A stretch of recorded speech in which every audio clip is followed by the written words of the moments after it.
First of all, the name of the person who wrote this question is not in here. It is anonymous, you know. You're saying that donated food are taken to the food bank at the end of the day. Actually, we are donating not just of the leftover food.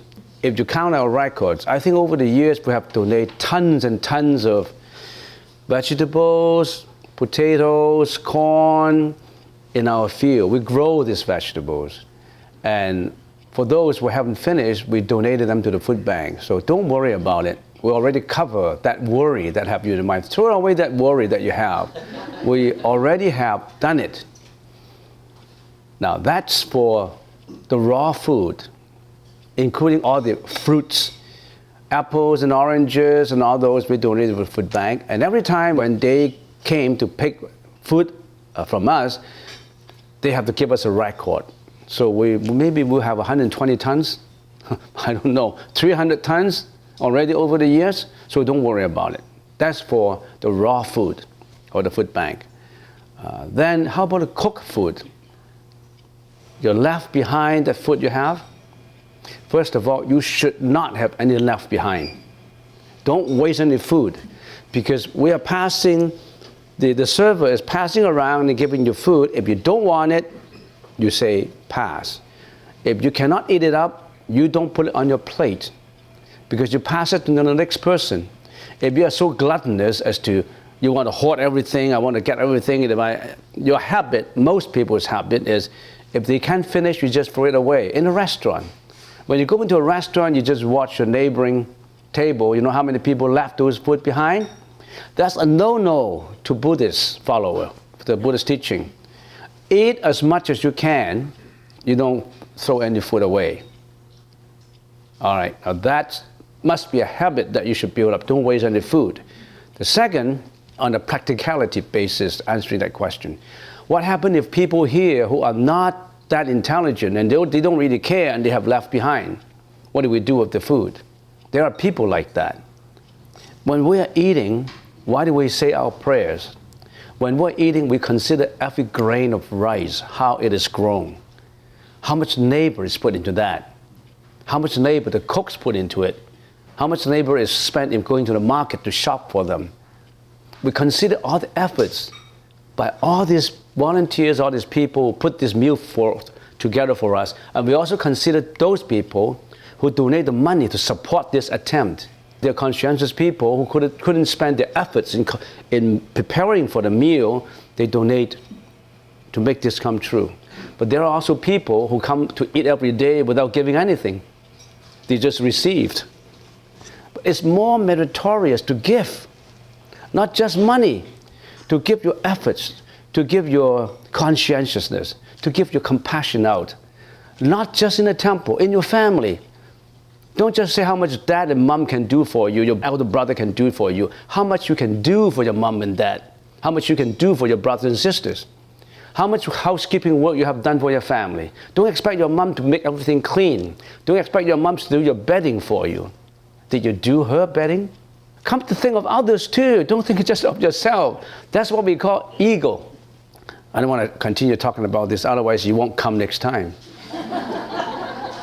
Because you don't need to listen to a lesson. You just need encouragement and a good meal. That's all. All right, next question. Do we have a predetermined destiny? Yes and no. Or yes or no. Yes, you have a predetermined destiny, because whatever you have done, all the causes that you have germinated, you have sown, would bring effects to you now in this life. Your destiny is determined by cause and effect. And cause and effect is not determined by God. Cause and effect is determined by you. How? Let me give you an example. Say you took a course for 3 months, for example, accounting 100. You took that course, you buy the book, then you sow that seed to get that credit. But after that, you don't attend any lectures. You don't care about it. You don't study for it. So you've just made an initial cost of registering for it. You don't sow enough courses to make you to have successfully completion of this course. You think you will succeed in examination? You germinate, you sow your own cause to that effect. You are the mastermind of your own destiny. You want to have a successful destiny? You want your destiny to be glorious?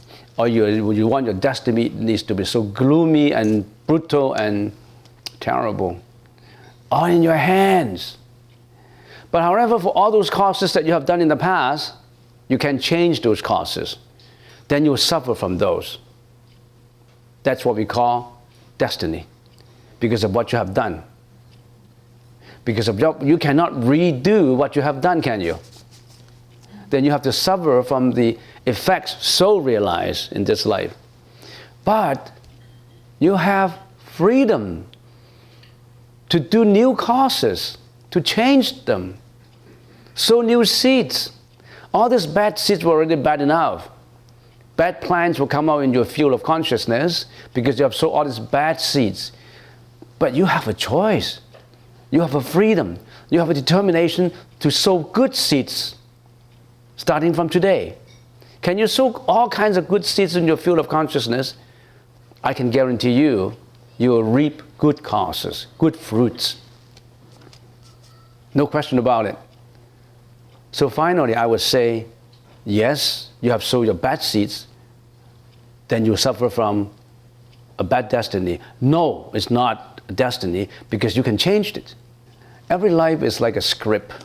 So as I always said, you don't have to look for a movie. You don't have to go and pay to enjoy a movie. Look at your own life.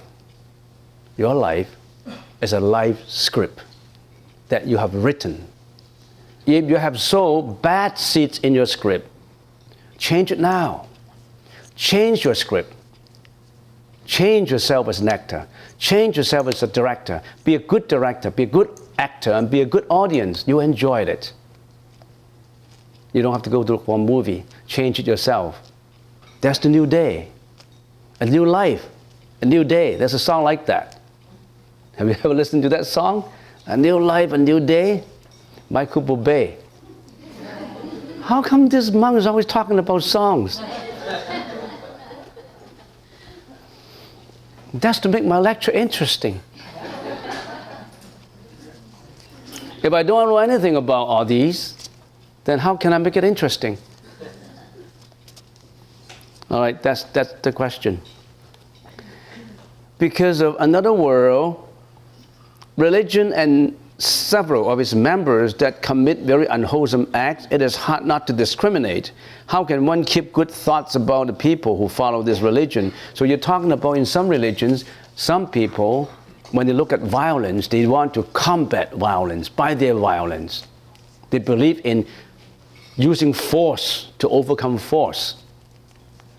You can't use force to overcome force. You can only use compassion to overcome hatred. You cannot use hatred to overcome hatred. You have to use non-hatred to overcome hatred. Next question. Tell us if there are any ways of seeing through the illusion of this world. You don't have to find ways of seeing illusions. Have you seen yourself? What is illusion? One day you are kind, another day you are deluded.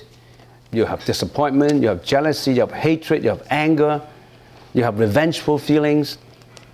All these is illusions. Don't have to see other people's illusions. It's easy to find other people's faults. Find your own faults. See your own scripture. You can write your own scripture. Examine your own personality first. Don't look for faults of others. Don't tell your wife or your husband to change. Change yourself first. You want your husband to be tender-loving. You want your husband to be good. You want your husband to be rich. Whereas you're not tender-loving. You do every way in such a way that you are so miserably poor. But change yourself first. Don't require others to change to tailor to your own needs. You volunteer your own change. If you are always angry, how can you expect your brother to be kind? Is it possible to change? It's possible to change.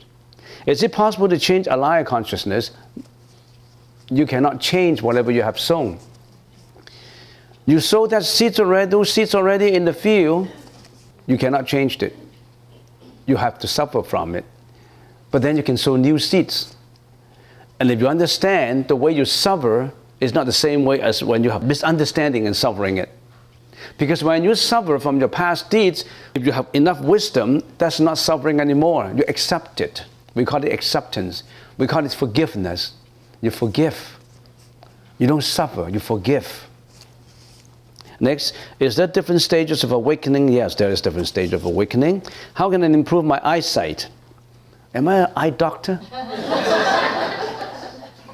I think you should ask that question to an eye doctor. What does having poor eyesight mean? Let me tell you, there's a story in the Buddhist teaching. There is an arahat called Anuruddha. Anuruddha. And when he was a young monk, he studied so studiously that he went blind. He couldn't see anymore. He studied day and night, reading all the time, went blind. And then the Buddha taught him a very special way. And he said, cultivate your divine eye in your meditation. So he started to use meditation to cultivate not of the human eye, a divine eyes. Divine eyes, divinity eyes can see through to galaxies. When you have divine eyes, you still have the physical eyes that are blind, but if you get into your meditation in the trance, then you function your supernatural power. You can see galaxies away. You can see through walls. You can see through the body of a person. You can see his organs. That's the divine eyes in your meditation. So why don't you cultivate your meditation? You lost your camera, or you lost your eyes, but you didn't see your functionality of seeing, because you can see through without eyes, in the divinity eyes. Some people have eyes, but they don't see properly. Do you still remember that article that I always mention to people who are talking about eyesight and ears? And I always use that article. You can Google it. It's called "Give Me 3 Days to See" by Helen Keller. Have you ever heard of Helen Keller?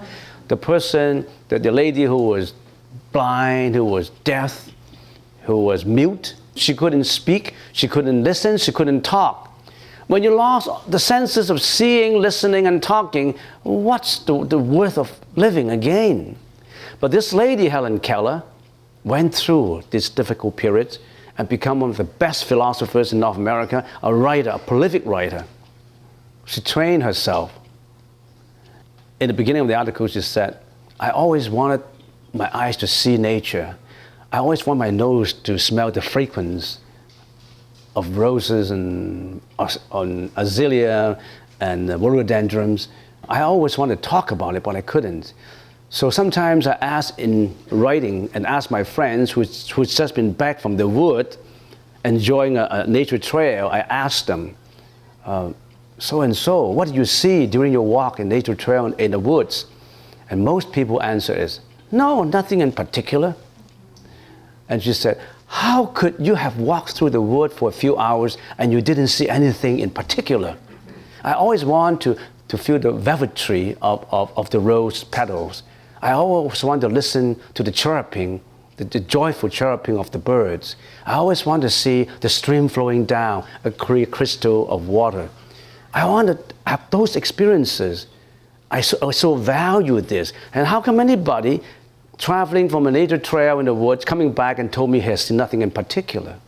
Have he been using his eyes? Have he been using his ears? Have he been using his senses? Which I didn't have any.